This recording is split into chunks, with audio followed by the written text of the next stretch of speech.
right, excellent afternoon to all our viewers across the globe. Officially, I can say this.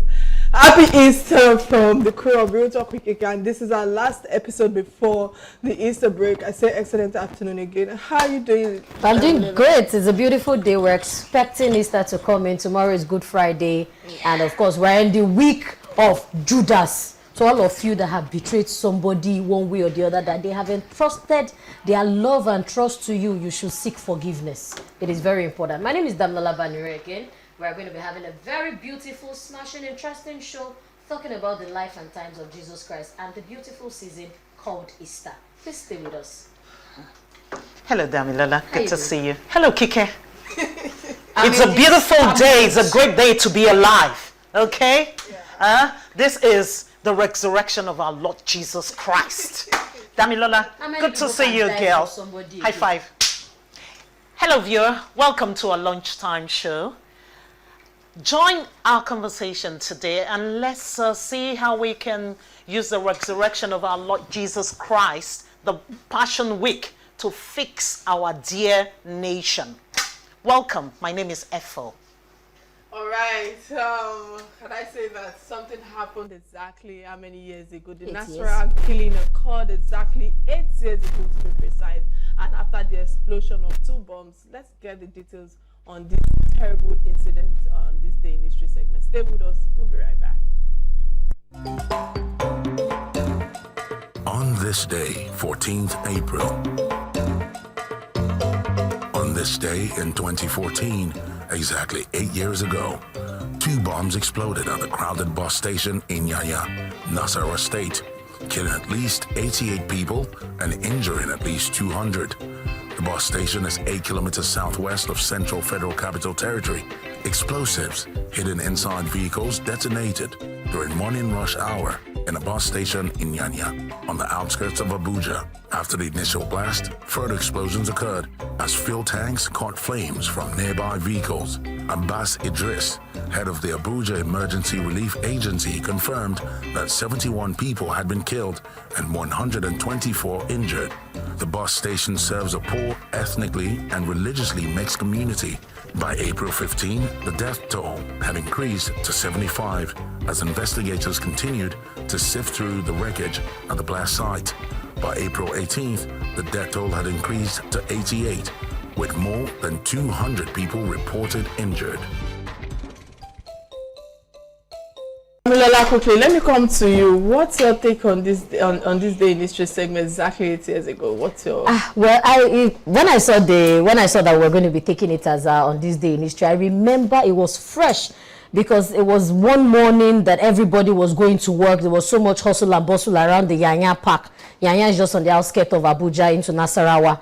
And before you knew it, before we said Jack Robinson, bombs started detonating. It was like, I could imagine the hell and the trauma that those people faced. I'm quite sure that some people have not outgrown or outcome that traumatic event of that very day. They've not come out of it because you're going to work, going to look for means of livelihood for yourself. Sometimes even in my family, I make a joke with my family. I say, it's money for food I'm looking for. I'm not looking for money for hospital. Then the next thing is that you want to step into a commercial bus and bombs like detonating everywhere. By and large, we've not gotten out of that chaos still now because up until a few days back, there were still bombings. Up until a few weeks back, we can only hope it will be a thing of the past.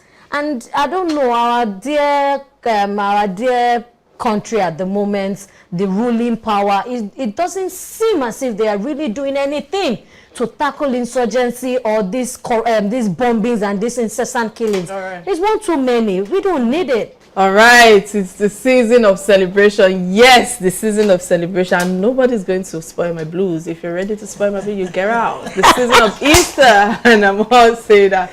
I have nothing to say but to be delighted in the resurrection of Christ. And of course, Easter celebration are very important to Christians in Nigeria and of course across the globe. And Easter is a time family members celebrate the crucifixion and the death and the resurrection of Christ Jesus. And of course, I'm a good Christian. Yeah. The question many Nigerians will be asking now is, what is there to celebrate? And I know that is some of the challenges that we are facing, is a situation that is quite hopeless.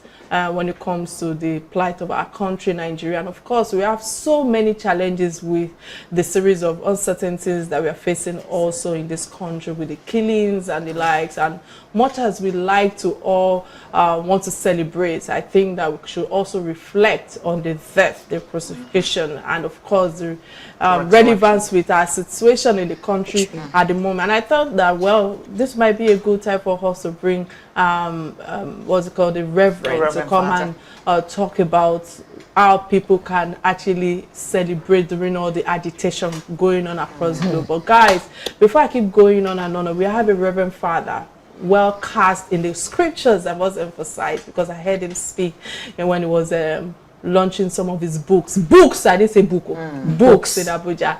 All right, welcome to the show, Reverend Father George. It's a real honor to have your eminence on the show today, and I must say thank you for obliging to be on the show despite the short time frame that was given to you. How are you doing today, sir? Many thanks again. So let's just dive straight to the topic at hand, because I know that we are a little bit behind schedule. We have Easter around the corner, and of course tomorrow is Good Friday, and the faith of the country has left many Nigerians in despair right now. And I must ask you, we know Easter is about the resolution or resurrection of Christ and hope.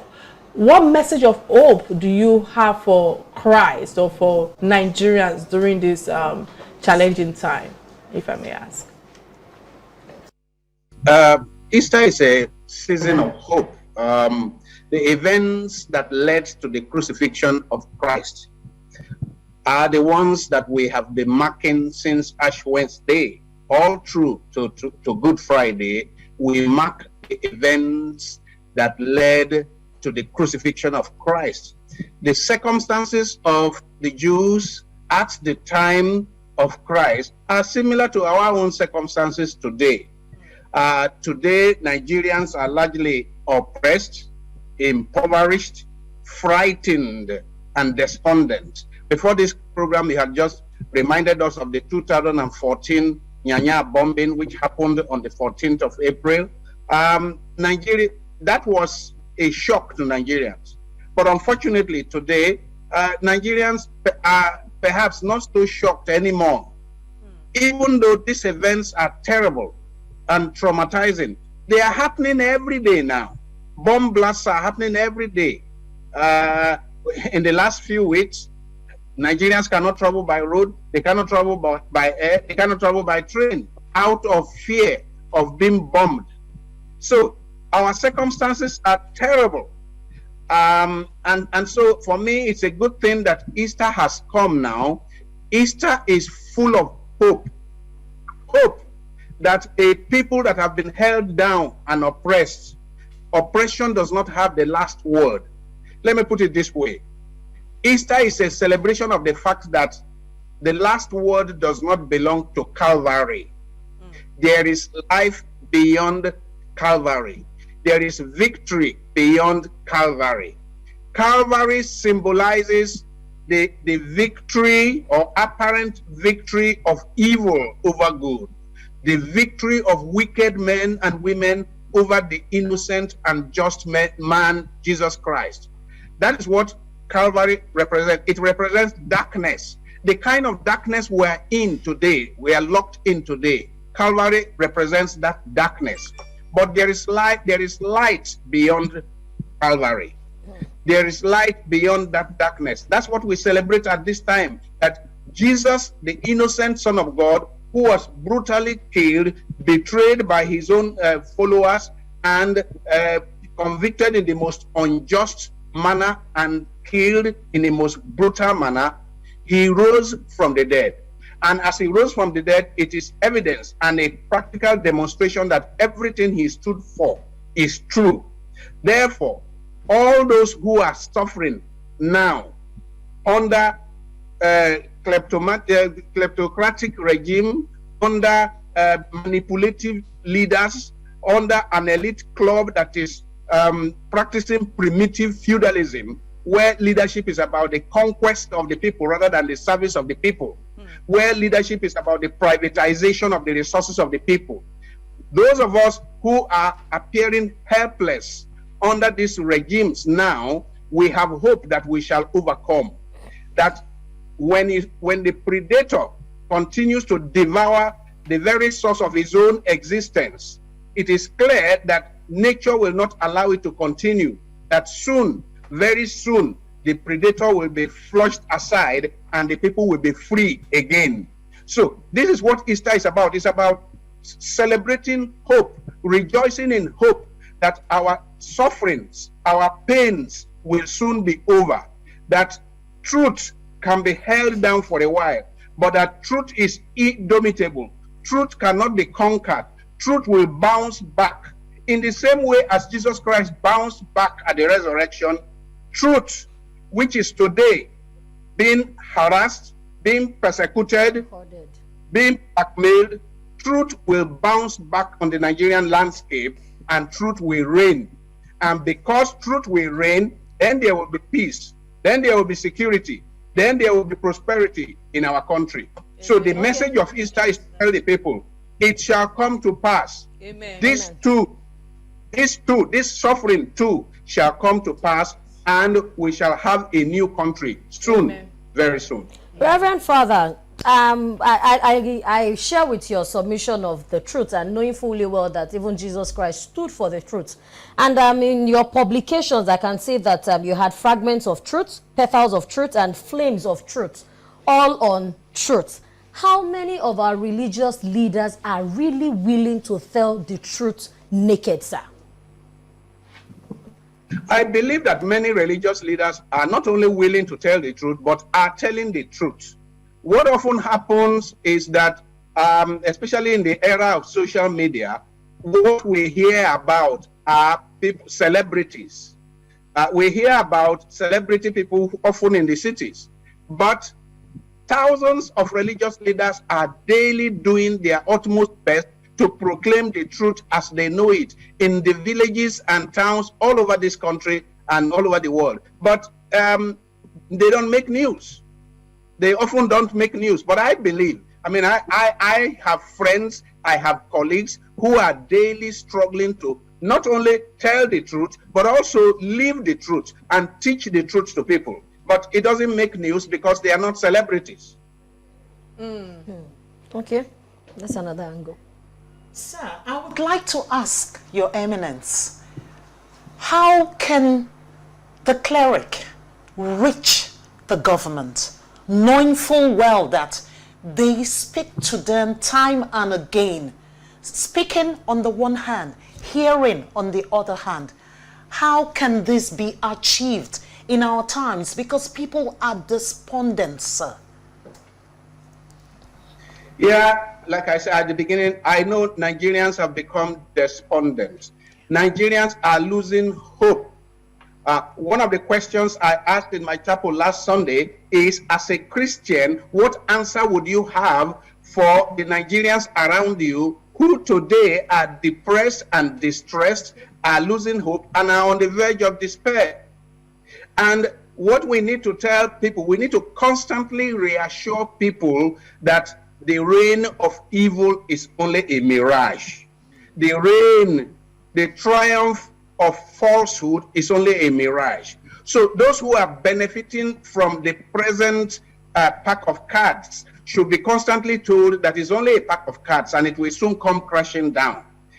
They should be told that when the scales fall off our eyes, if you are not on the right side of history, meaning if you are not pursuing justice, if you are not working for true development, if you have continued along the path of the subjugation of the people, then you will be the one to answer fatal questions.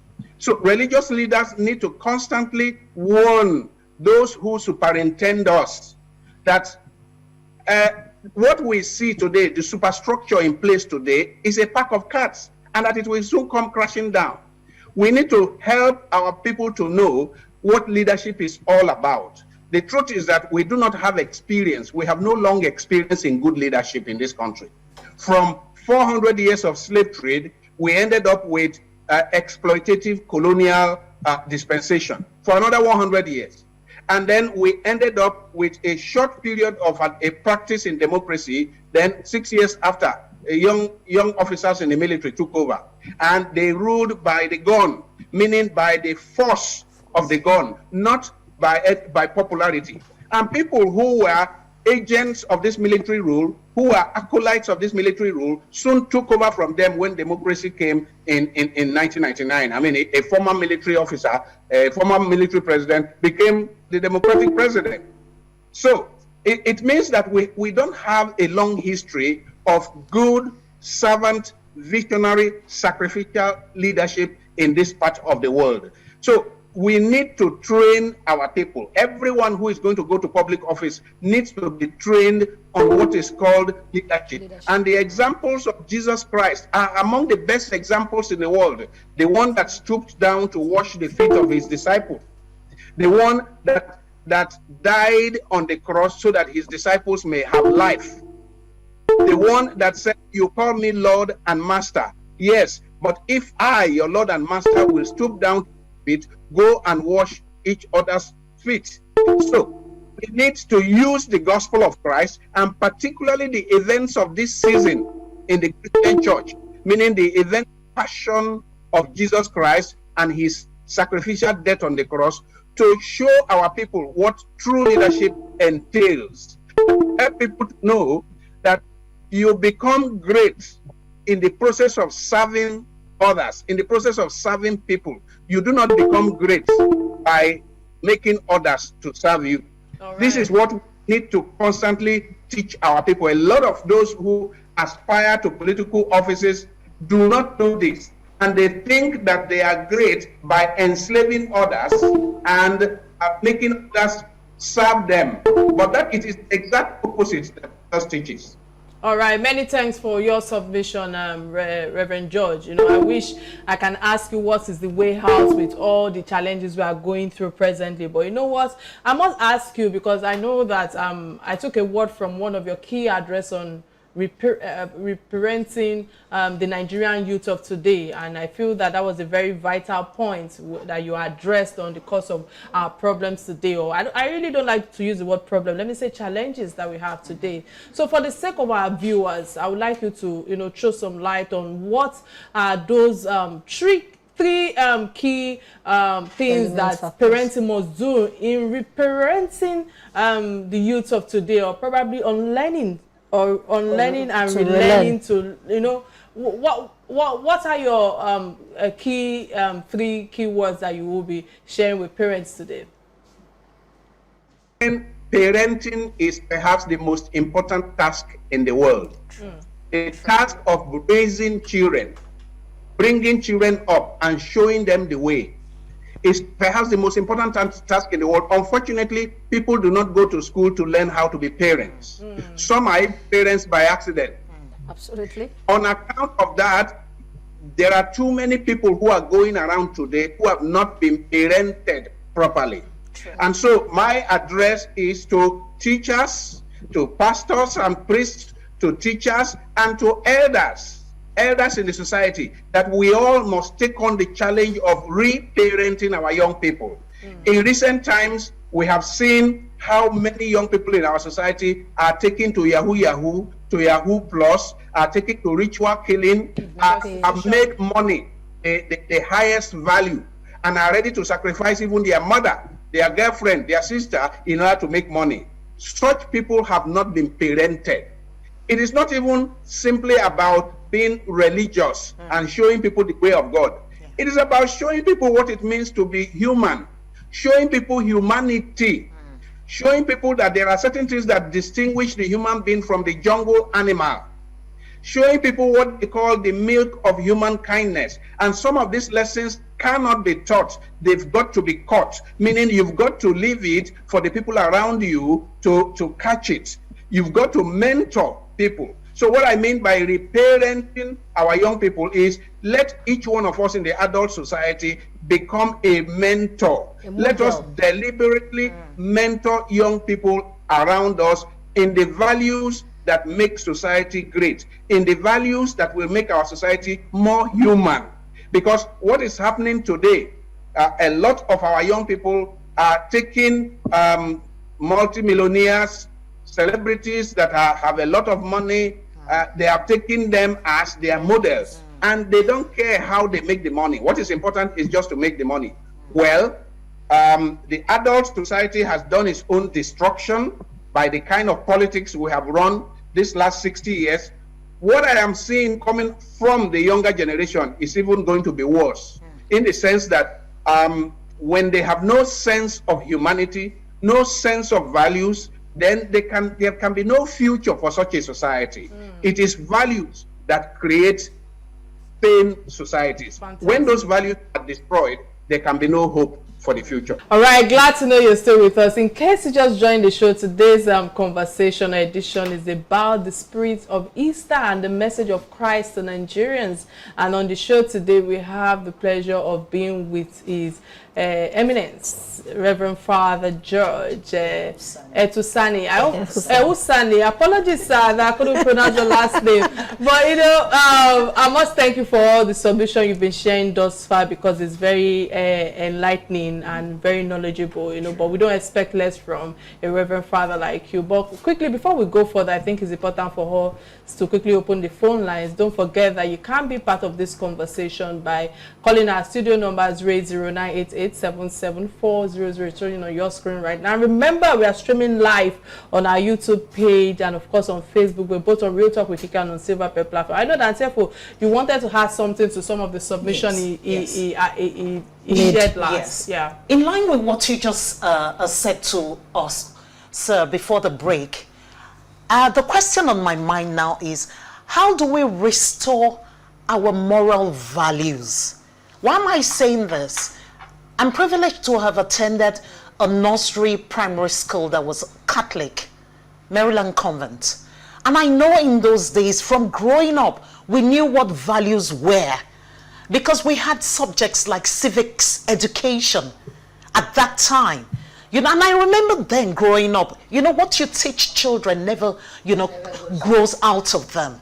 You know, in the LMTS buses those days, in this same Lagos, you know, you board a bus and you see an elderly person coming in, you get up from your seat and say, please, sir, you can have my seat. And they lay hands on you and they say a prayer for you.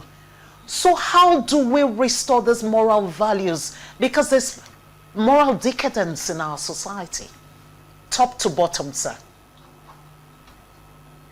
Yes, we have lost a lot.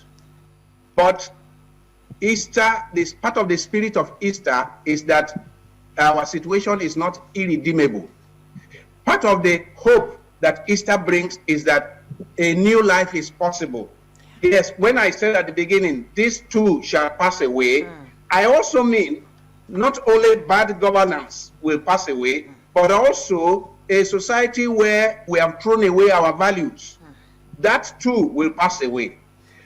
We believe that just as you are concerned about it now, and I am concerned about it, all of us who are concerned about the present ugly situation in terms of social indiscipline, lack of respect for elders, lack of regard for people who are vulnerable, and so on, all these challenges, we can overcome them. There are societies that have gone through what we're going through. I mean, one of those societies that come to my mind is Malta. I visited Malta about 12 years ago, and I read their history and got to discover that they have had terrible experiences because they're in the middle of the Mediterranean, and every foreign power that conquered that was reigning in Europe conquered that territory. And then they became such a devastated territory. However, today, they are the pride of Europe, and a lot of people are going there for holidays from all over Europe. That made me believe, in fact, I wrote an article about that some 12 years ago after I visited Malta. I published an article in The Guardian about the fact that if Malta can become such a beautiful country today that everybody is desiring to go to and have holiday, then I have hope for Nigeria, that someday Nigeria will be redeemed. I have hope that it is not all lost. So, but we need to do something about it. We need to be programmatic about it. We need to be deliberate. So you and I and everyone else that is concerned now should go beyond concern and begin to mentor, like I said earlier, to mentor people. I have a number of young people that I do mentor deliberately. They call me their mentor, and I know them as my mentees. And I bring them around, spend some time with them, talk to them, listen to them. Every one of us that is concerned in the adult society must have a group of young people that we are deliberately mentoring. That's one way to go. Next is to look at the caliber of people who teach in our schools. You mentioned Maryland. You mentioned the private school in Maryland, a convent school. I'm aware of it. And I know several such schools all over the place, all over the country, that give solid education to children. And it is not easy for children to completely depart. If at the earliest ages, age 4, 5, 6, 7, you get those values, then they stay with you. Even when you fool around teenage years, tendency is that you come back to some of those values. So we need to look into the people who are setting up nursery schools and primary schools and creches to know what kind of values they have and what they teach. The way things are today, those schools at that level don't seem to be governed. I have to interrupt your line of thought. We have a caller from Edo State, Timothy. Timothy, many thanks for calling. What's your contribution on the topic at hand? Please reduce the volume of your TV sets, please. Yes, we can hear you.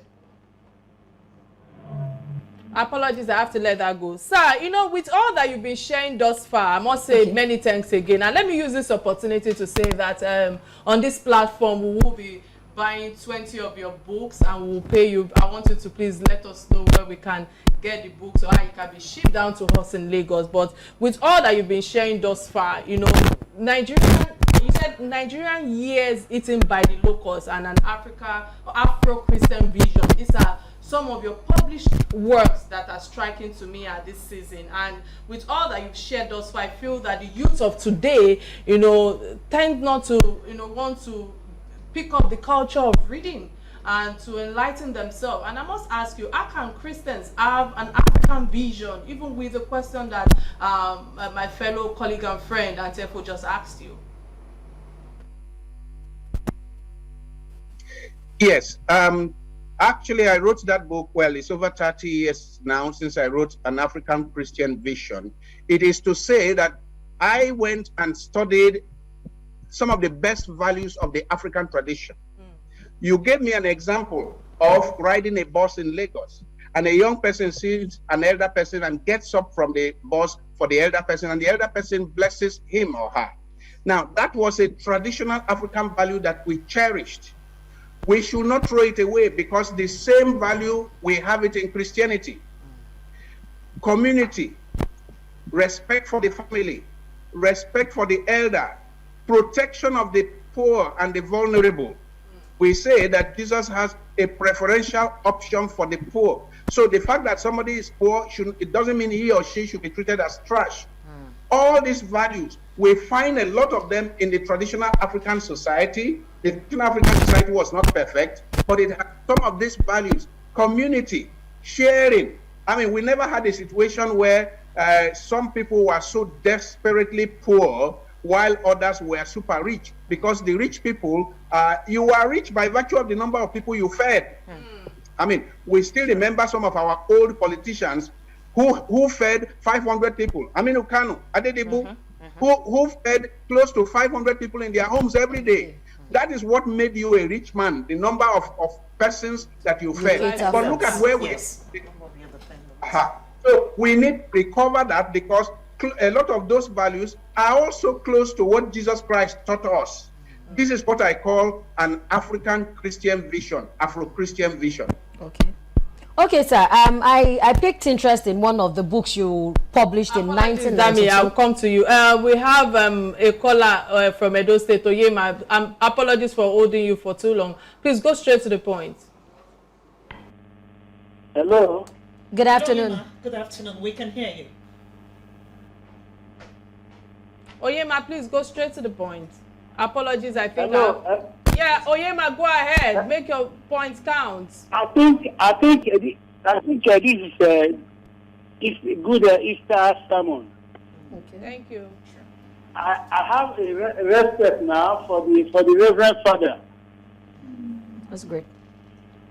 Apologies, I have to let Oyema go. Apologies about that. Okay, so I picked this one, and in 1992, you wrote a book on the politics of population control. I also share this sentiment that we are too many in the country, and hence one of the problems why even the government will look at like, well, because they are too much, we cannot attend to all of them. Does the Christendom also look into the fact that some of our church members, I mean, why would a woman come to church with 6 or 7, 8 children? Is the Christian community or society doing anything to enlighten parents or intending couples about how to streamline their family to have a family you can cater for?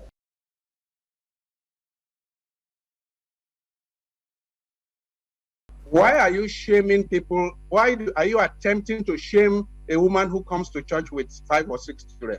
Not shaming, sir. We are not. Okay. Now that's almost like shaming people who are having children, and we should be careful about that. What I wrote about is the international politics of population control of population, because we are not poor because we are many. No, that is a lie that has been sold to Africans, and some of you have believed it.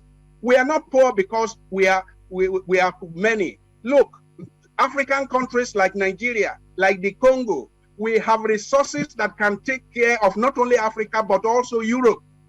And actually, perhaps you have not had the fact, the data is there.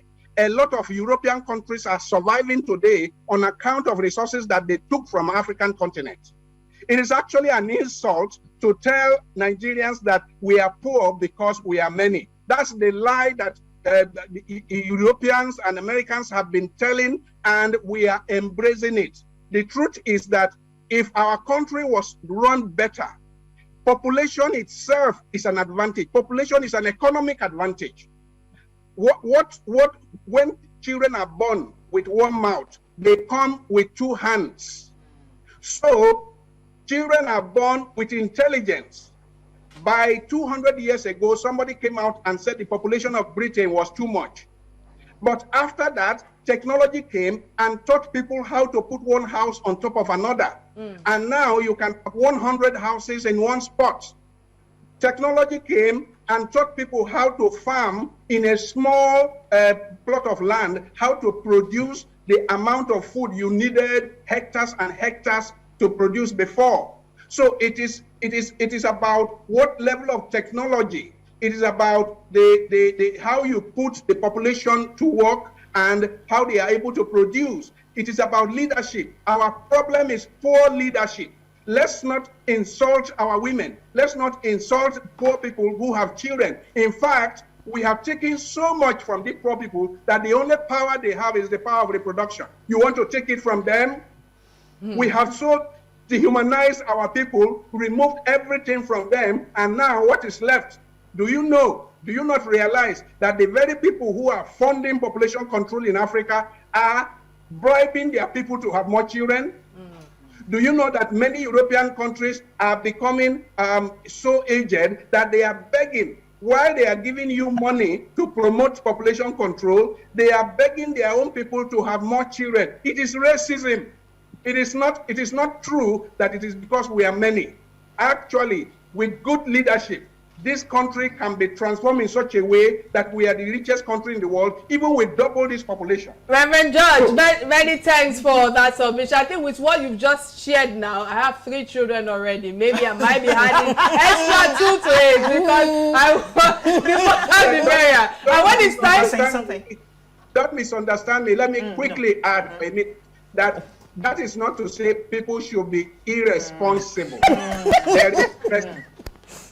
So don't be irresponsible. The responsible parenthood is different from population control. Absolutely. So, Well distinguished, sir. All right. Many thanks for educating us on population.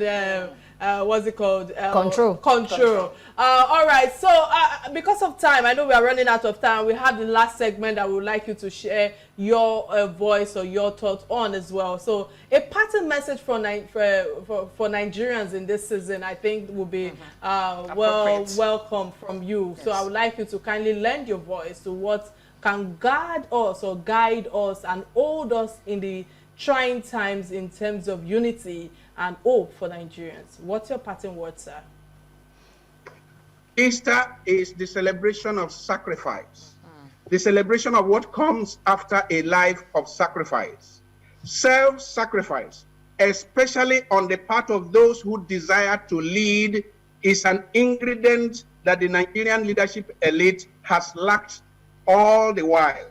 Our experience of leadership in this country has been one of primitive greed, the conquest of the people and the privatization of the resources, rather than service and self-sacrifice for the common good. Far from denying themselves comfort and pleasure that the people may live with some measure of dignity, our own office holders have often stolen food off the hands of their starving poor, and they have often mortgaged tomorrow for the fleeting pleasures of today. That is why they will take the little money from Nigeria and go and buy houses in the UK or in Dubai. Now, this Easter, therefore, challenges incumbent leaders and aspiring office holders of all creeds in Nigeria, Muslim and Christian, to abandon the road to perdition along which many have been traveling, and come to recognize that true success and genuine happiness results not in what people make for themselves, but in what people do for others. With Jesus' commitment to a life of love and humility and service and sacrifice, which is eventually vindicated in his resurrection and which we celebrate every year at this time, Nigerians are challenged, therefore, both Christians and non-Christians alike, to embrace those higher values exemplified in Jesus that will make for wholesome development and lasting peace and happiness. Finally, I would say that Easter should also teach the teeming population of religious people in Nigeria that the core element of religion is not the outward display of what is often very noisy ritualism, in which we seem to excel, while falsehood, corruption, greed, injustice, social indiscipline, political manipulation, and domination, while it is all over the place in our individual and in our corporate lives. Beyond the outward display of religiosity, therefore, Jesus calls his followers to the practice of authentic religion that is found in a passionate commitment to love, to truth, to justice, to honesty, to mercy, to forgiveness and self-sacrifice. Nigerian Christians and other Nigerians today are challenged to cultivate these elements of authentic religion, which are also the ingredients of a more stable, secure, peaceful, and prosperous nation. I hope you recognize, and many people recognize, that it is that the primitive feudalism that we have been practicing, and government by exploitation that we have been practicing, and the falsehood that we have been living, and people who are trying to grab power by all means. That is what has led us to a situation where we walked ourselves into today's terrorist insurgency and killer bandits all over the place. We invited them. We clearly, our style of life invited this gang of criminals, because at some point there is no difference between the people who are running our affairs and the gang of criminals we are complaining about today. They are often all just murderous people, killers, bandits. Many thanks for that parting words, because we are running out of time. I must say thank you so much for coming on the show. It's been an interesting time with you on Real Talk with Kike. And of course, you impact our society not only from the pulpit, but also from your published works. Of course, I will reach out to you after the show to see how we can get some of your book sent to us in the studio. But before we let you go, there's this trending stories that affect us all, you know, that interest us as Nigerians, that binds us as Nigerians. And the first trending stories I hope we'll be able to manage time right now is the perpetrators must not be forgiven. That was what Buhari, President Muhammadu Buhari, you know, condemns, you know, in terms of the killings of over 80 people in Plateau State. You know, before I give my submission, I'm wondering, when you say that they must not, you know, have we even caught them? And let's start from there. What's your question, Kike? Kike, I'll read from my book. I said, this is draining, and it's very distasteful, you know, to say the least. Same reaction from the presidency all of the time. You know, We have a commander-in-chief of the armed forces, for crying out loud. Nigerians are being murdered. We've said this over and over again on this platform. Absolutely. Chickens are not killed the way Nigerians are slaughtered. How do you kill over? And most of these reports are underreported anyway. You know, you kill 80 people, so they say. Some say 150 people in one night. Innocent people sleeping in their homes. Many people are remaining. So who are these killers? Who are these perpetrators of these heinous crimes that we should not be forgiven? All right, many thanks and thankful for that. To me, it seems that we keep talking about this news, you know, day in, day out. And, you know, just like my PA, Bimpe Shokwenyi, was actually emphasizing it. I think 3 days ago when we were in the car, she was talking about continuous bloodshed, you know, killings and loss of lives, you know, and I honestly felt that truly it's very tiring, you know, and from the bottom of my heart, and I must say this, I'm mentally exhausted. It's bad enough that in our personal life we have things that we're have trying to deal with, not to not talk of we not have basic amenities in the country, and some people just tend to want to just wake up one morning and decide to say they want to start killing people. Same bloodshed is highly disturbing, and they were just shooting, you know. I'm like, what the hell? Pardon my word, I have a reverend on the show today, but it's just, I'm tired of this regime and the way it is, the way they are handling insecurity in this country. And I feel that it's pretty sad that they have really failed us. President Muhammadu Buhari was one of the people that I thought was giving us hope in 2015 when he was coming on board. But Damilola, quickly in 30 seconds, they are running comments. I know what I picked from yesterday, Governor Matawale of Zamfara State, and in his statement exactly, I'll quote him, he said, "Respected, powerful people in Zamfara behind banditry and killings." And that's how it is all over the world, or in the country. Because I want to believe, and I stand in affirmation that if there are no big horses, big wigs behind these killings, it won't continue. But now, what do they want? All right, sir. Reverend George, what's the way forward with the trending story that we have in our hands right now? In 1 minute, sir, I would appreciate if you can, you know, give your submission in 1 minute. We need a change in leadership. We need a change in the dramatic personnel, but also in the conduct and style of leadership. A situation, as you just gave the example of Governor Matawale, a situation, this kind of situation we're in today.